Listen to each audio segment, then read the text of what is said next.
گرمی کی بڑھتی ہوئی لہر سے نہ صرف انسانوں بلکہ جنگلی جانوروں کو بھی شدید مشکلات کا سامنا ہے۔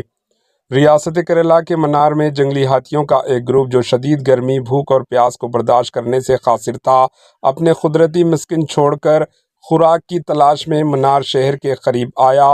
وہاں انہیں ایک ڈمپنگ یارڈ ملا۔ خوراک، غذا اور پانی کی تلاش میں ہاتھیوں نے وہاں موجود پلاسٹک کے فضلے کو خوراک کے طور پر کھا لیا اور سورج کی تپش کو برداشت نہ کر کے وہ مٹی کو اپنے اوپر چھڑک لیا۔ اس مناظر نے جانوروں سے محبت کرنے والوں کو حیرت میں ڈال دیا ہے۔ ماہرین ماحولیات نے خدشہ ظاہر کیا ہے کہ ہاتھیوں کو پلاسٹک کا کچرا کھانے سے سنگین بیماریاں ہو سکتی ہیں، جیسے پیٹ کے اندرونی بیماریاں اور موت کا خطرہ بھی ہو سکتا ہے۔ انہوں نے مطالبہ کیا کہ بڑھتے ہوئے درجہ حرارت کی پیش نظر ان کی حفاظت کے لیے مناسب اقدامات کیے جائیں۔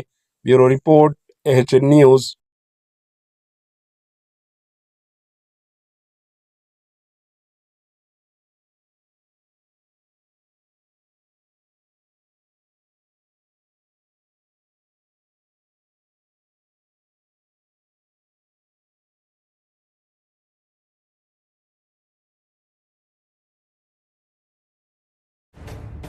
AHN نیوز کے YouTube چینل کو سبسکرائب کریں اور بیل آئیکن کو دبانا نہ بھولیں تاکہ آپ کو ہر نئی آنے والی ویڈیو کا نوٹیفیکیشن بر وقت مل سکے۔